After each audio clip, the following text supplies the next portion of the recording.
ఎక్కడికైనా బయటికెళ్ళాలనుకున్నప్పుడు నాతో పాటు చాలా మంది అమ్మాయిలకు ఉండే ప్రాబ్లమ్ అసలు ఏ డ్రెస్ వేసుకోవాలన్న కన్‌ఫ్యూజన్. ఇక్కడే చాలా టైం పట్టిద్ది. అండ్ ఇప్పుడు నేనొచ్చేసి ఎక్కడికెళ్తున్నానంటే రీసెంట్‌గా మా ఇంటికి మా తమ్ముడు, మరదలు వచ్చారని చెప్పాను కదా! ఇంక అందరం కలిసి బయటికెళ్తున్నామనమాట.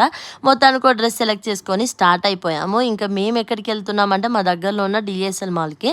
మొత్తానికి మేమైతే మాల్‌కి రీచ్ అయిపోయామనమాట. ఇంక ఇక్కడ వెనక కనిపిస్తున్నాడా వీడైతే నాకు తమ్ముడవుతాడు. అసలు అబ్బాయిలు ఎందుకలా ఊరికే హెయిర్ సెట్ చేసుకుంటారో అసలు ఎవ్వరికీ అర్థం కాదు. అండ్ మేము వెళ్ళేసరికి చాలా లేట్ అయిపోయింది కాబట్టి ఫస్ట్ అయితే డైరెక్ట్ ఫుడ్ కోర్ట్‌కి వెళ్దాం ఏమన్నా తిందామని చెప్పేసి అందరం కలిసి ఫుడ్ కోర్ట్‌కి అయితే వెళ్ళిపోయాం. వెళ్ళిన రోజు సాటర్డే కాబట్టి నో నాన్ వెజ్ ఓన్లీ వెజ్జే. ఇంకా నాకు అత్తమ్మకైతే టిఫిన్స్ తీసేసుకున్నాం. మేము నాన్ వెజ్ తినాం కానీ మా మరదలు వాళ్ళు నాన్ వెజ్ తింటారు. సో అందుకని చెప్పేసి వాళ్ళైతే కేఎఫ్‌సీ ఆర్డర్ చేసుకున్నారు. ఇంకా మొత్తం అందరం కలిసేసి తినేసి అక్కడే కాసేపు టైం స్పెండ్ చేసేసి బయటికి రాగానే వెదర్ మాత్రం చాలా బాగుంది. ఇంకా కాసేపు ఆ వెదర్‌ని అలా ఎంజాయ్ చేస్తూ ఇంటికైతే స్టార్ట్ అయిపోయాం. ఈ వీడియో ఇంతే, నచ్చితే సబ్స్క్రైబ్.